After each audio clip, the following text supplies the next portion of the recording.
Es un gran privilegio para nosotros de Editorial Fin de Siglo darle la bienvenida al periodista Antonio Ladra a nuestro catálogo. Cuando me envió por primera vez este manuscrito, lo que me hizo decirle enseguida que sí, y lo que me tomó por sorpresa, además, no fue solo la historia, fue el pulso narrativo, capaz de sostener la atención por páginas enteras, como si tomara aliento y uno nunca supiera cuándo lo iba a largar. Cuando estábamos trabajando en la contratapa, pensé que no sería injustificado decir que no se trataba solo de un aporte historiográfico, una historia de vida de este señor que está acá, Pedro Crivari, a quien, por supuesto, corresponde un enorme agradecimiento también. No era solo una excelente obra de periodismo narrativo, sino también un thriller de ritmo cinematográfico. Teníamos en ese libro secuencias ralentizadas, alternancia de planos, de puntos de vista, teníamos persecuciones y balazos y policías, como bien lo plantea Gabriel Pereira en la contratapa. Si quisiéramos leerlo solo como literatura, que lo es, teníamos grandes diálogos, personajes memorables, como la momia, como el protagonista, o los múltiples protagonistas. Teníamos un lenguaje que hablaba a la perfección del cuerpo, cosa que no es fácil. Pero todo esto, en el libro La Bala, estaba en función de algo más importante. Por eso no sobraba nada, por eso nada parecía estar para que se luciera el autor. El autor, Antonio, lo que quería era entender la historia de su amigo, Pedro, y también su propia historia, la de su generación, la de las generaciones anteriores, las posibles historias de las generaciones posteriores. Quería usar la memoria, la literatura, el testimonio, la autoficción, las herramientas que le proporcionaba una vida entera de periodismo de investigación, de periodismo narrativo, para sacar el foco de lo documental, de lo jurídico, de la sucesión de datos, y pensar cómo la represión se inscribe en el cuerpo, en la sensibilidad, en el sentir, en el vivir. En ese cuerpo, el de Pedro, como en tantos otros. Muchas gracias, entonces, Antonio. Muchas gracias, Pedro, ambos por su generosidad. Muchas gracias a nuestros presentadores de lujo, Gabriel Pereira, Gabriela Iribarne. La verdad que este libro, para mí, veo amigos por todos lados, es más una celebración de la amistad que una presentación literaria. Por eso voy a hablar de la vida de Pedro un poquito corto. Pedro es asado, fútbol, carnaval, política. Y un poco lo sufrí en cada uno de esos ítems. A mí, yo no soy muy del culto del asado, y en lo de Yamandura yo sí se deben haber comido 3.000 vacas, por lo menos, ¿no? Era impresionante. Cualquier cosa servía para un asado. Las cosas buenas, las cosas malas. A mí me gusta el fútbol, pero... Yamandú gracioso. No, los dos. No, Yamandú más. A mí me gusta el fútbol, pero me gustaba ir a Peñarol en el estadio. Y Pedro me paseaba por canchas chicas insólitas para ver a su amigo Miguel Pupo. Increíble. Es muy uruguayo, pero a la vez en otras cosas es poco uruguayo, porque es un contracorriente, siempre fue un contracorriente. Me acuerdo cuando volvió de su viaje a la Unión Soviética, mientras que otros comunistas hablaban de la sociedad, el pan y las rosas, él, más que elogiar a Gorbachov, elogiaba a Boris Yeltsin, que estaba a la derecha de Gorbachov. Imagínense lo que era en aquel momento, ¿no? No te acordás, le decía, flaco, le decía, me acuerdo de una conversación, mirá de que hablaba Pedro, mientras otros hablaban de la perestroika, él decía, toman vodka porque si no se aburren, ¿no? No sabés, flaco, decía, lo que son los camiones en medio del frío, pasando a buscar los borrachos por la calle, los agarran, ¡fiu!, para arriba del camión, y juntaban borrachos. Esas eran las anécdotas de Pedro. Entonces imagínense esa lógica llevada al diario La Hora, al diario comunista, ¿no? Las historias que a mí me contaban, yo no trabajé con él, pero arrancaba los teléfonos de la pared y los daba contra la otra pared, ¿no? Esos arranques que Pedro tenía. Pero a la vez, siempre en las redacciones Pedro fue el de bajar la pelota, el de poner... Recuerdo que en un medio que trabajamos, donde el director le gustaba titular muy fuerte, y a veces modificaba un poco las notas para titular un poco fuerte. Pedro diciéndole, fulano, si donde dice no pones sí, cambia un poco el sentido de la oración. Y así la llevaba como secretario de redacción. En la República, mientras el flaco gritaba en la redacción que había que erotizar la redacción, recuerdo, con Pedro nos íbamos 2 de la mañana por Garibaldi rumbo a 8 de octubre, donde tomamos el ómnibus, y siempre repetía una frase, esto es un castigo divino. Y la verdad, era un castigo divino. Nos dedicamos a lo que nos gustaba, pero dejamos la vida ahí adentro. Pedro es un maurno de la vida, ¿no? O sea, él vive... No, para que se borre eso, que se borre. No, déjalo ahí, no. No, se borra la versión taquigráfica.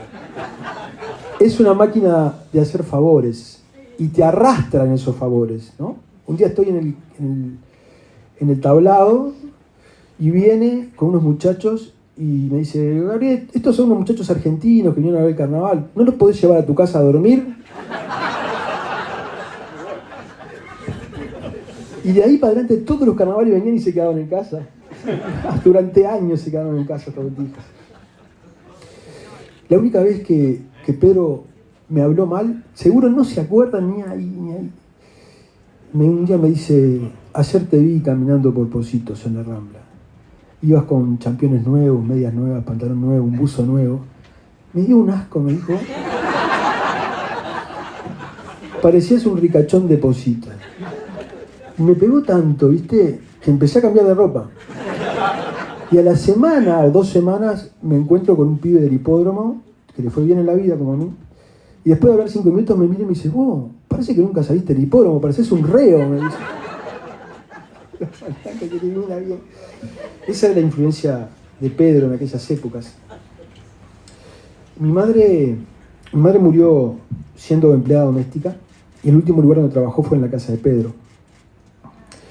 Y me acuerdo que una vez a Pedro le empezó a ir mal, quedó sin trabajo, entonces me llamó para decirme, sabiendo que yo ayudaba a mi madre, a ver si podíamos pagarle el sueldo entre los dos para que mi madre no perdiera la dignidad de ir a trabajar. Y a mi madre lo único que le dolía era no ir a la casa de Pedro porque ahí estaba uno de los amores de su vida, mucho más que sus nietos, que es Santiago, el hijo chico de Pedro. ¿Anda ahí? ¿Dónde está? ¿Cómo andás? Tenés barba ya. Mi vieja moría por Santiago, de verdad que moría. Y venía y se enojaba con Pedro. Ay, le habló mal, me decía. Le habló mal, ¿por qué le habla mal? Sí. Bueno, alguna vez los hablaba mal porque me acuerdo que... Con lo calentón que yo no le había hablado mal nunca. Y la verdad que Pedro ha estado en momentos de mi vida importantes, momentos en los que nos quedábamos sin trabajo, medios que cerraban, y él era el que convocaba, estábamos todos los pollos alrededor de él, y él siempre tenía ideas, siempre tenía una voz para no decaer, para salir adelante. Me acuerdo como si fuera hoy, el día que en la casa, cuando él vivía en la de la universidad, ¿cómo es? En la de atrás, hacia atrás. Frugoni. Vivía ahí y un día lo vi sin camisa y le vi la mancha del balazo, ¿no? Y le digo, ¿qué es eso? Un balazo, me dice, y hacía así, ¿no? Un balazo. Entonces me contó la historia. Yo recuerdo que me agarró una risa porque Pedro, que no tiene ningún aspecto atlético, prendido de un árbol, bajando, la verdad que me dio una gracia, ¿no? Y en el libro me digo, ¿por qué me tiraste un balazo? Le preguntás al tipo. ¿Y qué iba a hacer el tipo? Vos de abajo del árbol gritando, los vecinos escuchándote. La única manera de bajarte era un balazo, ¿no? De otra manera no había. La imagen de la historia del torturador, que es un punto fuerte en el libro, y de verdad parece sacado del libro de Benedetti, Pedro y el Capitán, parece totalmente. Y está muy bueno porque Pedro maneja la situación sin perdonarlo, pero sin odio. Sin odio. Y eso está como en la esencia de Pedro. Yo nunca lo vi enojarse, pero nunca lo vi en un plan de odiar a nadie. ¿no?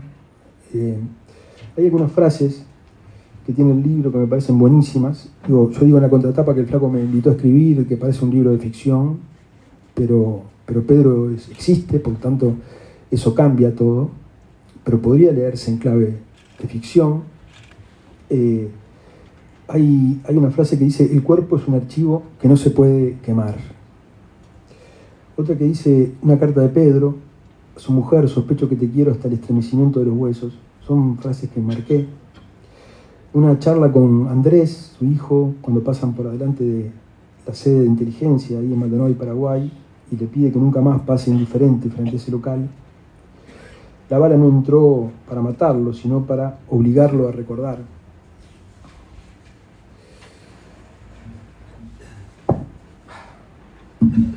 Bueno, y el libro no celebra una épica, sino una resistencia íntima, la cual nunca Pedro nunca hizo la araca de lo que le había tocado vivir, lo vivía muy, muy íntimamente. Es un libro que, como yo digo en la contratapa, es una historia, una declaración de amor de un hombre a otro,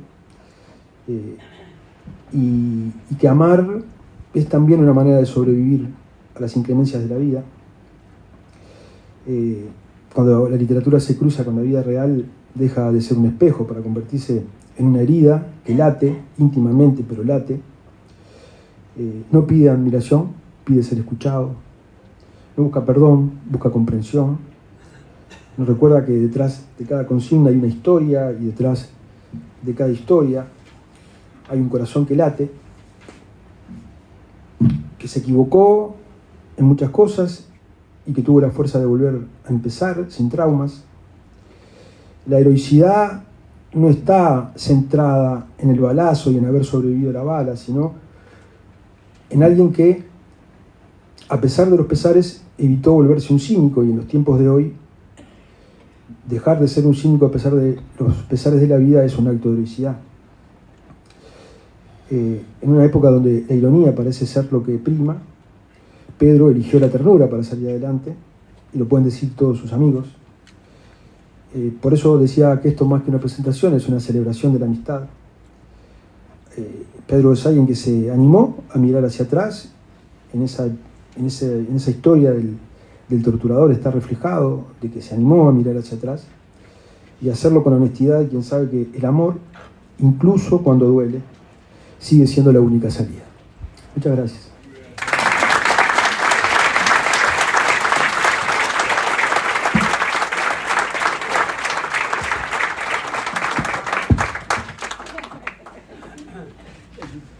Bueno, ahora mi querida. Bueno, buenas noches. Gabrieles están tan pronto. La verdad que esta presentación tiene una carga especial, una carga emocional, por lo menos para mí. No es sencillo presentar un libro donde uno de sus protagonistas, el principal, está acá, a nuestro lado. Es alguien a quien no conozco personalmente, pero que conozco a través de la historia. Y me resulta muy emocionante que también acá haya gente que ha formado parte de esa historia que este libro de Antonio toma de una manera tan particular. Yo quiero agradecerte, Antonio, el confiarme por segunda vez tus materiales.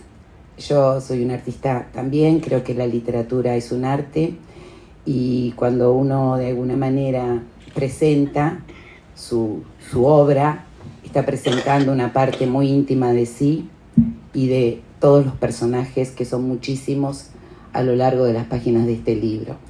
Eso es un acto de confianza. El libro anterior de Antonio, Vidas en Rojo y Negro, es un libro entrañable que también tuve el privilegio de presentar, y me siento muy agradecida por eso, por la confianza. Yo voy a hablar del libro en términos y de Antonio, y de Pedro, y de los personajes que allí transcurren, porque me parece que está bueno reivindicar la literatura, en este caso la literatura periodística o el periodismo literario, esto que surge de manos de un periodista, pero que también expresa una creación, una profunda sensibilidad, una manera de escribir que se va depurando, que de manera concreta y austera, con la belleza que tiene la austeridad, nos cuenta en relativamente pocas páginas más de 50 años de nuestra historia. Y como toda obra, se completa siempre con quien le da significado, que somos los lectores, y en este caso yo soy una lectora absolutamente común. No vengo del palo de la literatura, vengo del palo del teatro, que es parecido pero no es lo mismo. Y de alguna manera la lectura que me habilita Antonio es el pasar por mí todo esto, que también es parte de mi historia, de la historia de una generación que está más adelante que la mía, pero que también somos congéneres. Entonces todos los hechos que acá se relatan, también desde la infancia y la adolescencia me tocó vivirlos y ser testigo. Este libro está estructurado en 21 episodios, más una secuela, más un prefacio, más un apéndice documental, más las referencias que dan cuenta de la investigación que Antonio realizó para escribir la historia de su amigo. Una historia que sí, que parte de su amigo, pero que tiene y refleja esa relación y ese respeto que Antonio siente por Pedro, ¿no? Pedro es una persona, por lo que surge del libro, que siempre mantuvo un perfil bajo, que nunca quiso, pretendió ni le gustó ser centro, y por tanto Antonio toma la figura de Pedro y su peripecia de esa manera, ¿no? Con una profunda sensibilidad y un profundo respeto, y abre entonces la historia a un montón de gente que transcurre a lo largo de estas páginas. El disparador, y bueno, me parece que siempre el contexto de la anécdota para quien luego va a comprar el libro y lo va a leer es importante, es una mesa de amigos donde están Claudio Invernici, que está allí también, Antonio, Pedro y un invitado especial, donde Pedro les da la noticia de una revelación, esa bala que recibió cuando trató de escaparse del departamento de inteligencia de la calle Maldonado y Paraguay, que quedó ahí alojada. Era una bala que supuestamente le habían dicho los médicos era una calibre 22, y no era una calibre 22. 40 años después se entera que era una calibre 38. Por lo que cuenta el libro, un calibre 38 es, digamos, una señal de una posible muerte segura por el impacto de ese calibre en el cuerpo humano, ¿no? Y parece que ese disparador, entonces, a partir de ahí, Antonio tira, y a partir de ahí parece que hay que resignificar toda la historia, todo lo vivido en función de ese hecho revelador. Eso me pareció realmente un hallazgo, no solamente porque habla de la amistad, de esos compañeros y amigos que se juntan permanentemente a compartir, sino porque lo que revela Pedro ese día hace que como que la mente fuera un algo vivo y anárquico, tenga que volver a reconstruir la historia. Y en esa estructura maravillosamente anárquica, porque estos 21 episodios tienen el hilo conductor de la peripecia de Pedro, que parte de esa fuga, pero que sigue en su estadía en la cárcel, que sigue luego con la libertad vigilada, que cuenta, cómo transcurre esos años, con quiénes los comparten. No tiene, como tiene la memoria, los sueños, no tiene un correlato lineal en el tiempo. Entonces, a medida que uno va transcurriendo la lectura, lo que siente es que esa línea de tiempo es una, y que todo es presente. Y eso es maravilloso, porque nos habilita un viaje que nos exige como lectoras y lectores desestructurar nuestra propia tendencia de un pasado, un presente y un futuro, o un inicio, un desarrollo y un remate. Eso hace que entremos como en una especie de ensoñación cuando leemos el libro. Una ensoñación donde ese tiempo es encuentra su orden en esa maravillosa anarquía, donde Pedro se convierte también en una excusa para traer muchos episodios tanto del 68 uruguayo, bueno, el año 75 como año clave de desapariciones y de secuestros y de asesinatos y de detenciones, y continúa, va a los años 80, 81, 82, al 85, mezclando un poco la tarea del periodista, la tarea del militante, la tarea de aquellos, de las vivencias de aquellos en los que en la dictadura no nos pasó nada y nos pasó de todo, ¿no?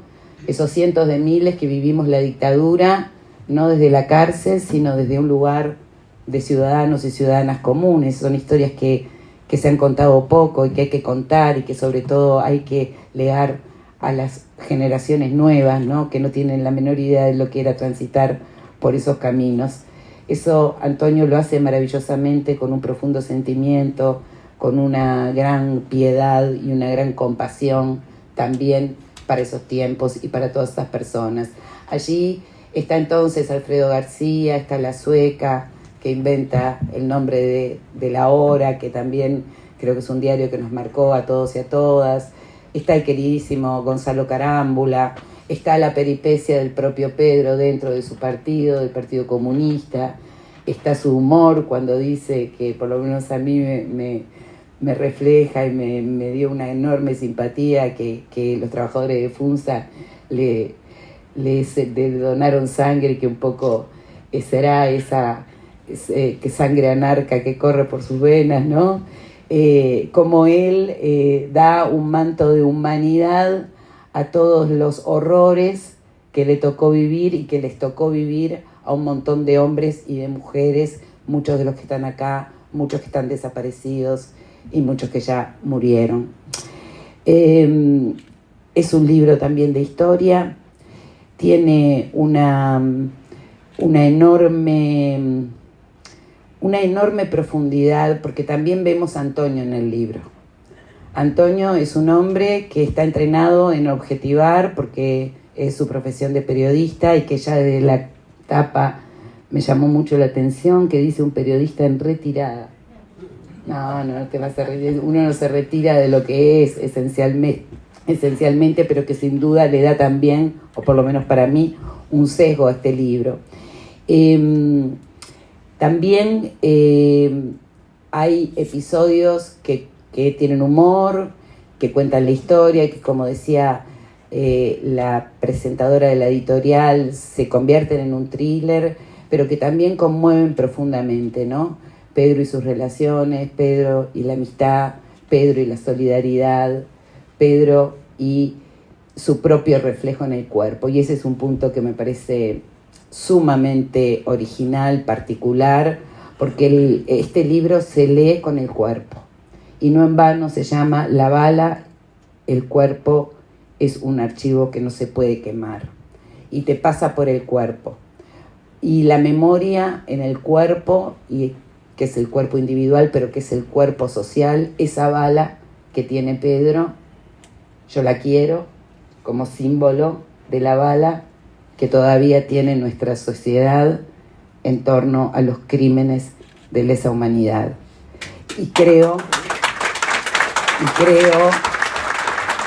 que esa bala la llevamos todos y todas, y creo que más que menos, y de diferentes lugares seguramente quienes hoy estamos acá, estamos ensoñados por una causa, distintas, de diferentes maneras, de diferentes perfiles, y que eso nos une acá en este auditorio, y que este libro, cuando lo lean, nos va, o les va, o espero que les genere lo mismo que a mí, que es una gran hermandad, un gran sentimiento de comunidad, un gran sentimiento de intercambio intergeneracional, y más allá de que resuena en la propia historia, yo creo que va a resonar y que es un legado para los jóvenes y las jóvenes que a través de este libro, con enorme sensibilidad, con profunda conmoción, con fuerza ideológica, con poesía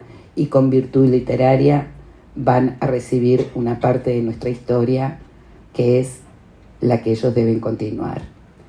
Hay un episodio de estos 21 que fue el que a mí me resultó enormemente conmovedor, el más para mí, desde mi lectura, que es el 17, se llama La Pared, y es cuando su hijo Andrés, el día de su cumpleaños, lo lleva a el edificio donde está la placa de la memoria del Departamento de Inteligencia en la calle Maldonado y Paraguay.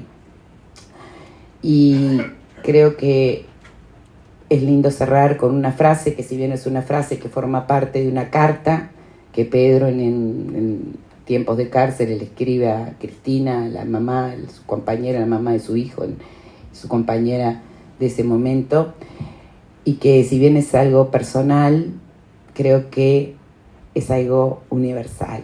Son dos frases muy sencillas, ya las dijo Gabriel, pero a mí me resuenan y creo que tienen que resonar o van a resonar en todos y todas quienes soñamos un mundo, un nuevo paradigma, soñamos con una causa y hemos entregado o entregamos lo mejor que tenemos y lo mejor que podemos, y es esta que dice: sospecho que te quiero hasta los huesos, hasta el estremecimiento de los huesos. Bueno, les voy a contar que yo tenía el libro, fue escrito casi de una manera febril, ¿no? Porque fue en abril que nos enteramos con Claudia con Claudio de esta historia, y a partir de ahí empecé a escribir y le mandé a Pedro un adelanto, y me dice: ¿qué es esto? Y le digo: bueno, una cosa que se me ocurrió nomás, que es el capítulo 1, ¿no? Capítulo 1, dice: ¿y por qué le pusiste capítulo 1? Y porque van a venir unos cuantos más.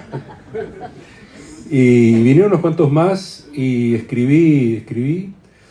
Yo no tengo método, escribo a cualquier hora, cuando me vienen ganas, y además en el medio de todo eso me pasó algo que debo agradecer a una señora llamada Pseudomonas, que es una bacteria, que bueno, después de una operación quedé con una internación domiciliaria. Yo estuve 15 días encerrado en casa, antibióticos, y llovía y hacía frío, y entonces tenía mucho tiempo para escribir.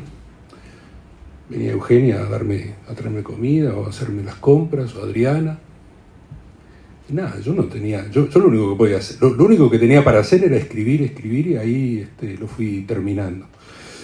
Y gracias a Estefanía, que cuando se lo mandé, enseguida me dijo: lo vamos al tercer día, ¿no? O sea, inmediatamente dijo: lo vamos a publicar. Así que bueno, muchísimas gracias a eso.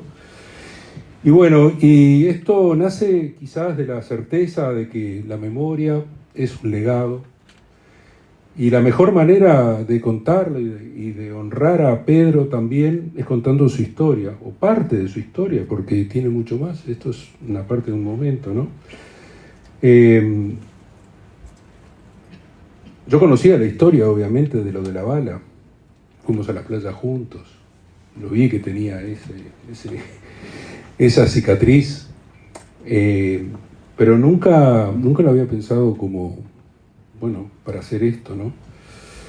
Y sí, y cuando digo que cuando escribo que el cuerpo es un archivo que no se puede quemar, es porque el cuerpo como archivo es un depósito de memorias, de cicatrices, de gestos, de modos de caminar, de arrugas que se instalan en todos nosotros.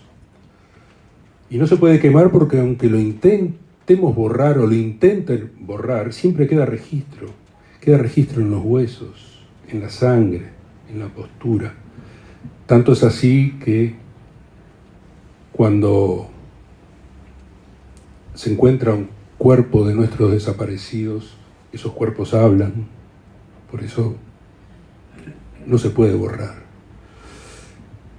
La memoria del cuerpo va más allá de la mente, es el recuerdo de un trabajo repetido, de un baile que se aprendió, del dolor que pudo haber atravesado, y el cuerpo guarda la verdad de lo vivido, incluso frente a la censura o la violencia, y el archivo está ahí, esa bala tercamente material está metida dentro del cuerpo. Es imposible reducirlo a cenizas. Entonces, ya saben, yo me metí en esta historia de Pedro.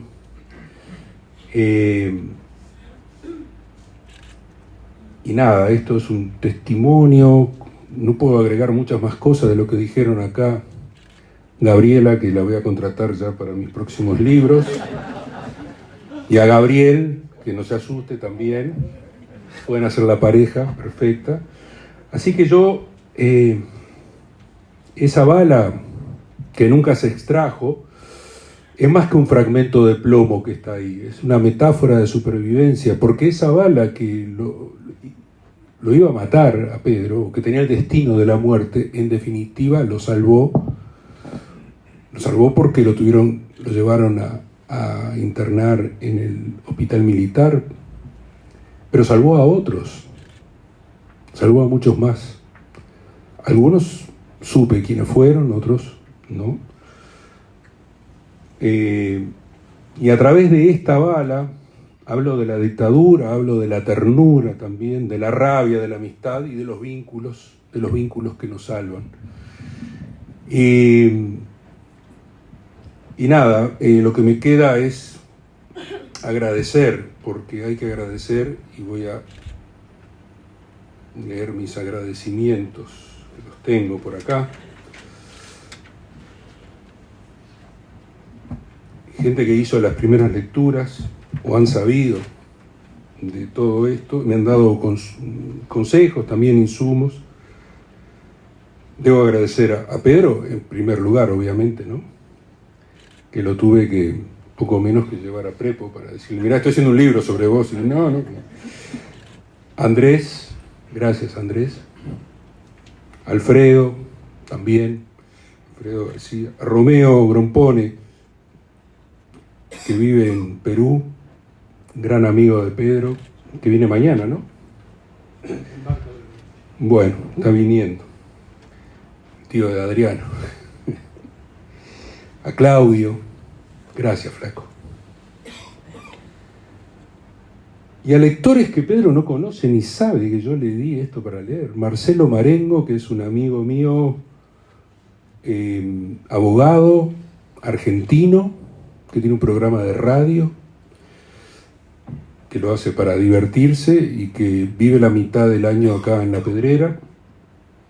A Fernando Moreno también, un abogado, que también es de esa barra. Enrique Pous, que es quien estuvo ese día y nos escuchó hablar. A Roger.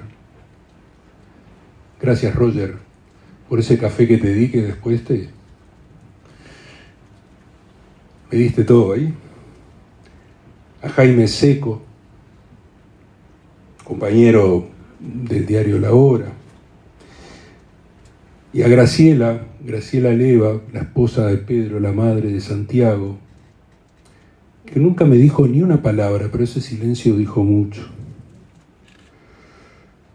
Y después, sí, a Adriana, porque sí, y a Eugenia, también porque sí, nuestro premio Bartolomé Hidalgo. Y bueno, no puedo decir nada más, agradecer a los Gabrieles y agradecerles a todos ustedes que han venido aquí, y muchas gracias.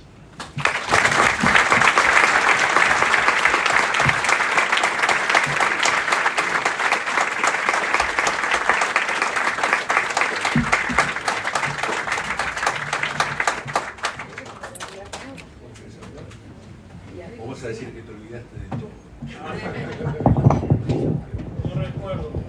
No recuerdo, estoy como Chiarino. Hubo un ministro de defensa, ¿no? De defensa que decía Juan Vicente Chiarino. No tengo conocimiento, es como las encuestas no saben, no contestan, ¿no? No, yo qué sé, yo lo que dije y sigo diciendo, me siento muy, muy raro con todo esto. Obviamente que agradezco, pero no hubiera tomado la iniciativa jamás de hacer esto, porque me parece que no sé, yo qué sé, siento mucho pudor digo, que se está hablando de mí, y son toda gente que conozco de alguna manera. Con cada uno que está acá, yo tengo historias, y si no, las vamos a, si hay alguno con la cual no tenemos historia, seguramente la tendremos en los próximos meses o más. No, yo cuando leí el prólogo ya tenía ganas de dejar el libro, ¿no? El prólogo de Paculi, de Jorge Paculi, que está por acá, no sé dónde está, que fue exageradamente elogioso, decir que no procede, no corresponde, ¿no? Y por suerte creo que Gabriel había escrito una cosa todavía más, primero que se ha escrito una cosa más amistosa hacia mí, más elogiosa, que se la frenaron a tiempo, creo. Y bueno, no, básicamente tengo que agradecer igual a Jorge, primero a Antonio, con quien tenemos ya 47, 48 años de camino en común, de amistad fuerte y de compartir trabajos, ideas, sueños, frustraciones, derrotas, muchas. Y primero Antonio, bueno, luego ustedes dos que se dignaron leer el libro y comentarlo, y después a quienes prestaron testimonio en el libro, y tengo miedo de equivocarme, de olvidarme, pero está Jorge Pasculi, está Vitín Enríquez, que creo que está por acá, Vitoriano Enríquez, Juan Raúl Ferreira, mi compañero de celda Gustavo Cabrera, y hermano de mi primera esposa, y Roger Rodríguez, no sé si me olvido de alguien más, es probable que me olvide. Y agradecer porque si en algo vale la pena la historia de mi vida, tengo que agradecer a quienes estuvieron cerca mío en cada tramo de esa historia. Muchos están acá presentes. La historia que de la bala, el motor, los que estuvieron presos conmigo y en cana conmigo, acá está Fernandito Gallardo y Gustavo Cabrera, creo que son los dos de Punta Carreta que están presentes acá, y Vitoriano Enríquez, Vitín. Digamos, los 3 años que me tocó estar preso, no hubiera sido posible lo que vino después sin haber compartido con ellos, haber aprendido con ellos, haber sufrido con ellos, todo lo que pasa un preso en condiciones no ideales, por decirlo de una manera. Después, cuando surge la idea de los diarios, es decir, cuando entendemos que al final de la dictadura que lo que había que hacer era una batalla de comunicación con la dictadura, ¿no? Y nos lanzamos. Antonio recuerda, y estoy seguro que no se olvida, recuerda unas decenas de personas que nos lanzamos a ruedo con un periódico que duró 20 días, 5 días, se llamó El Periódico, y la dictadura lo cerró el día 20, y toda esa barra fue la barra que en pocos meses hizo nacer La Hora, que sí fue un diario que duró más. Duró varios años, yo estuve 3 años y ahí tuve la crisis política de distanciamiento con el Partido Comunista, con quien tengo un montón de gente querida y amiga, pero lo cual no obsta que tengo diferencias muy grandes, sustantivas, y que las vengo manteniendo desde hace, como dice en el libro, una parte del libro desde la década del 80. Que ahí me pasó una cosa muy, bueno, no sé si quieren escucharlo o no. Me pasó una cosa bastante desagradable, es que por tener diferencia con el partido, muchos, también era una lógica de esa época, y la crisis que vivía a su vez el partido, que se avecinaba en el partido. La crisis del partido creo que fue en el 90, 91, la crisis interna, después de la crisis en la Unión Soviética y el muro y todo eso. Y yo entro en crisis fuerte en el 87. Y es cuando me abro el diario. Y me pasa una cosa desagradable, que hay gente que cruzaba la vereda para no saludarme. Cuando yo quería diferenciar lo que era la amistad y el compañerismo y haber compartido cosas muy importantes con diferencias ideológicas que son sanas en la sociedad.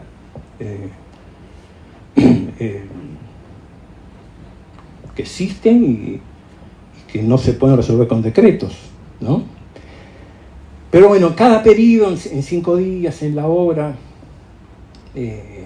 más adelante en Postdata, en la República en Postdata, cuando se me ocurre comprometer la suerte de mi familia por el resto de los días y fundar una publicación, la cual perdimos, los que estuvimos en esa publicación, los 3 titulares, perdimos $100.000 que no teníamos. Y hubo que pagarlos y remar para pagarlos, que fue una preciosa revista que se llamó Latitud 3035. Acá estoy mirando a Luisito Morales, el primer periodista contratado en el 2000. Y bueno, entonces, si algo vale la pena el libro, mi vida, mi historia de vida, es gracias a toda esa gente que estuvo cerca mío.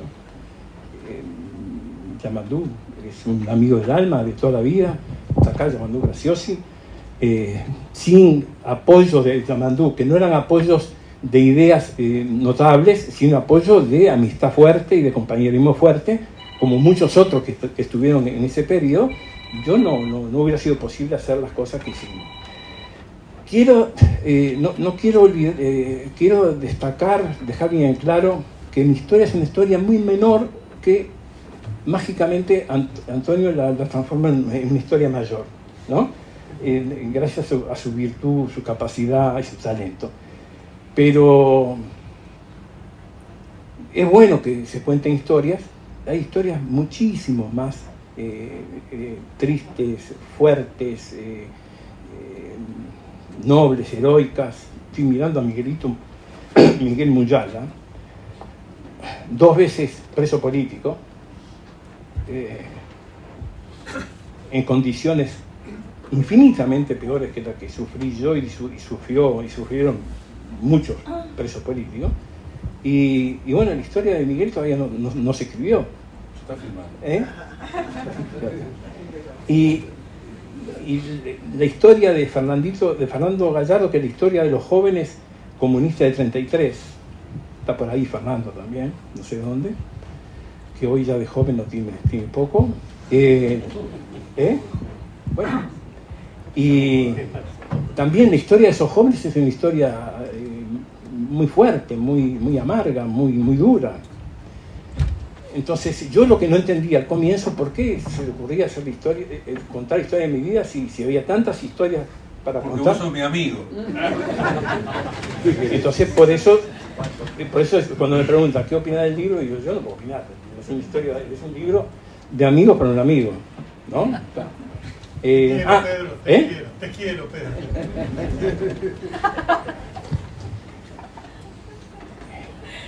Inclusive hay parte de mi vida que está apenas recogida en el libro, en el prólogo, en una frase, es mi amor por el fútbol, ¿no? Acá veo una barra de defensor que está presente acá. Franco, Eduardo Roland y algún otro que está por la vuelta. Que ha sido mucho en mi vida. El fútbol ha sido mucho en mi vida. Mire, mañana estoy pensando ir a ver Fénix Tacuarembó.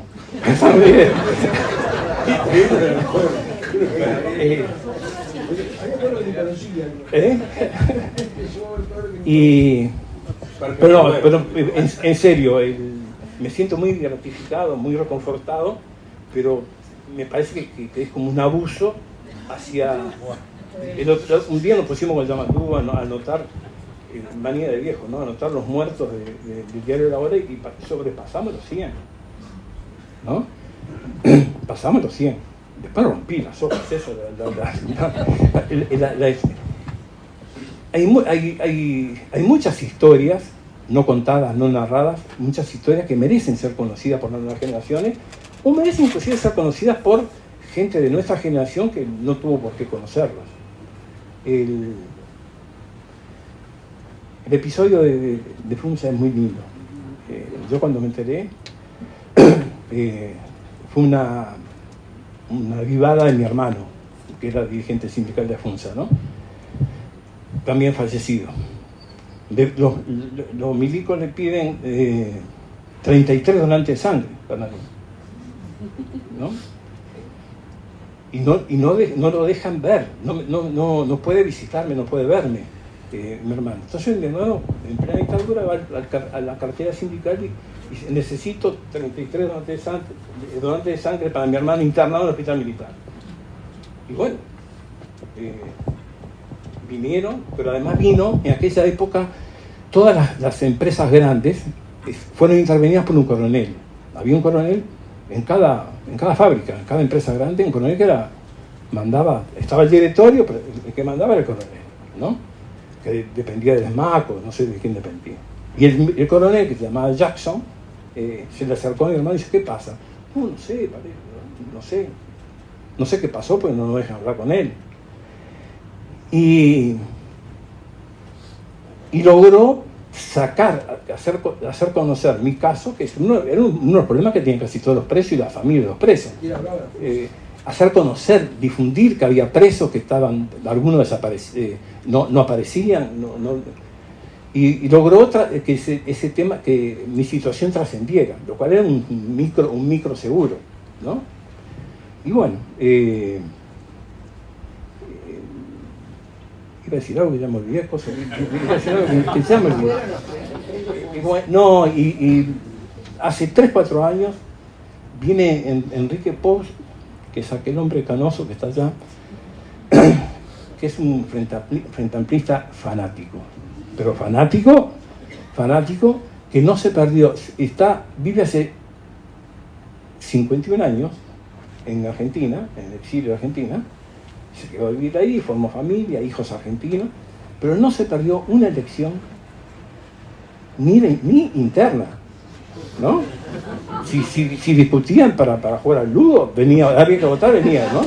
Apareció por el diario, por elegir el diario, apareció en el año 1089 en la República, y fuimos a tomar un café al Caballero. Yo era compañero mío de Ciencias Económicas, éramos militantes de la facultad, de como 8 o 10 años atrás, y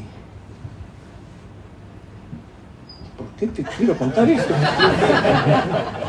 ¿Por qué quiero contar algo de vos? Ya me olvidé, ¿por qué quiero contar algo de vos? Bueno, no sé, quería contar algo de Enrique. Lo dejás intrigado, otro libro. Claro, tiene muchos libros para hacer. Iba a contar algo, tengo la manía de irme por las ramas, pero me voy, y después no sé cómo volver. Tengo que pedir ayuda. Bueno, agradezco a todos. Hay historias más lindas, más importantes que la mía que contar, pero creo que este libro, gracias a la capacidad y el talento de Antonio, que ya anuncio que se perpetúa y se va a superar con el talento de su hija Eugenia, autora del libro Carnada. Hacer una publicidad ahí. Y sí,